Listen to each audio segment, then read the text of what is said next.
Good morning, everybody, and thank you for joining me. Today we're going to be making oil of oregano. To be clear, this is an herbal infused oil, not an essential oil. So in its completed form, it can be used topically, it can be taken internally as daily health maintenance or when fighting a cold, and it can be used as a base for salves, creams, and other lotions.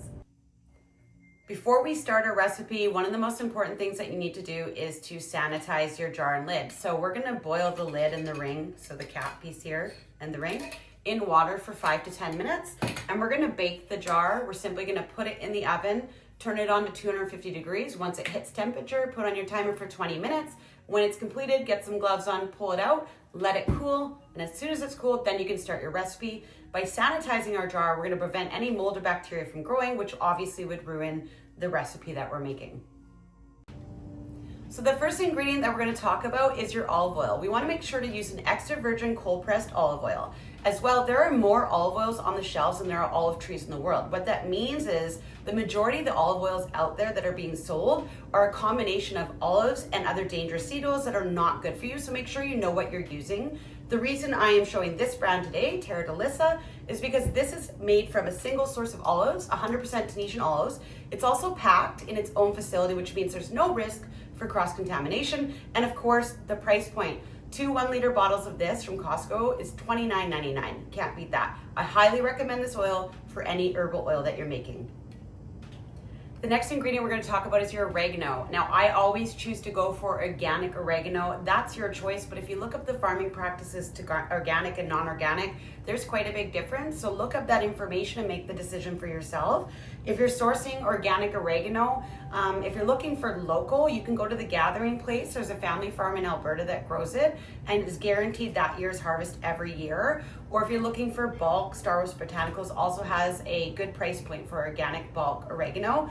There are some differences you need to note. So something that is fresh, like I grow in my garden, is vibrant green. Something that you're buying generally from a larger distributor won't be as vibrant. It's because it's a little bit older than the fresh version. So it's your choice on what you want to use. Okay, so what we're gonna do here is we're gonna fill our jar, which mine is already full, with 3/4 of the material oregano, or whichever dried herb you're using. And then we're gonna take our bottle of olive oil and we're just gonna pour it into the jar. So I'm gonna let that sit there and empty out into the jar, and then I'll come back. Okay, so I'm making quite a large jar. So what you'll probably notice is that not all of the oil has gone into the bottom. So I'm just gonna grab a knife and I'm just gonna do this to let the oil go through the dried herb. You can kind of hear it bubbling a bit. And I'm gonna continue to do that to make sure that the oil gets all the way to the bottom of the jar and surrounds the herb. Now, because this is such a large jar, I'm gonna have to use 2 1-liter bottles. So I'm just pouring the rest of the olive oil in. I'm gonna say this is probably gonna be about 1.5 liters of olive oil for this large jar.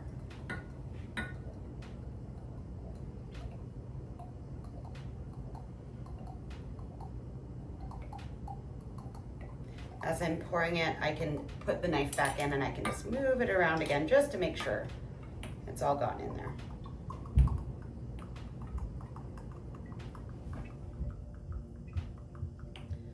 Okay, great. So yeah, that was about 1.5 liters for this large jar. Do another spoon there. Whoops. Just get it all off. Now that we have our ingredients in the jar, there's 2 methods to complete our herbal oil or medicinal oil. One is sun steeping. That's where you're just gonna simply take your jar and you're gonna put it in a windowsill in the sun, getting an average temperature about 75 to 80 degrees Fahrenheit. And every day you're gonna be flipping the jar, okay? You do wanna watch out for water precipitation. So if that happens, it gets a bit murky in the bottom. You would simply use a turkey baster to draw that out, or you could pour the contents into a saucepan and stir on low heat for about 5 minutes, put it back in the jar, back on the windowsill. The other method would be simply leaving the oil and the herbs in the jar in a cool, dry place for a longer period of time, 6 to 8 weeks generally, and then flipping it every day or 2. So the first version is done. We're gonna date that and choose our method for completion, set that aside.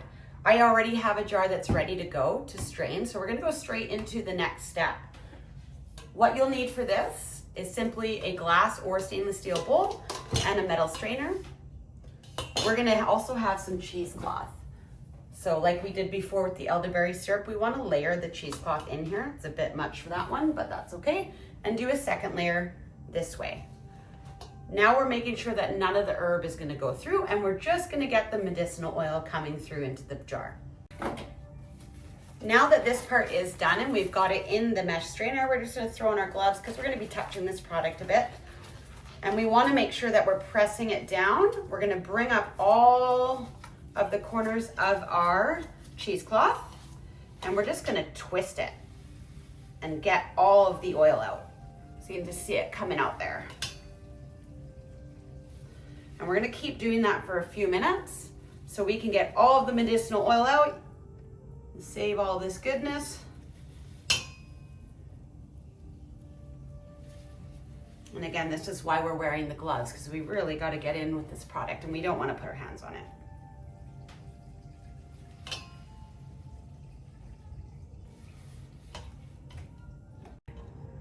Now that this is strained, what I like to do is to get a clean bowl and just transfer the strainer over to that clean bowl so I can capture any remaining medicinal oil in that. I'll let that sit for a little bit and continue to strain out. Our medicinal oil is now in this bowl, and we're going to transfer it to a large glass pouring container so that we can pour it into our containers. So we're just going to transfer this into here and use a spatula to make sure we get all the goodness out.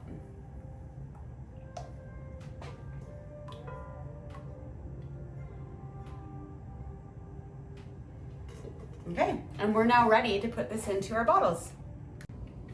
So the recipe that I did is gonna make 8 4-ounce amber glass jars, and once we have it in our pouring container, we're just gonna pour it into the jar, making sure we have a good view of how much is going in so we don't over pour and overfill it.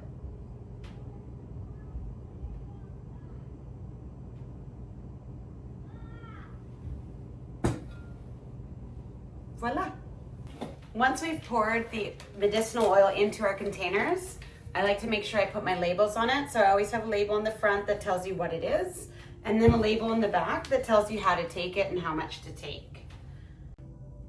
Thank you for watching our video on how to make an herbal oil, otherwise known as a medicinal oil, and in this case, oil of oregano.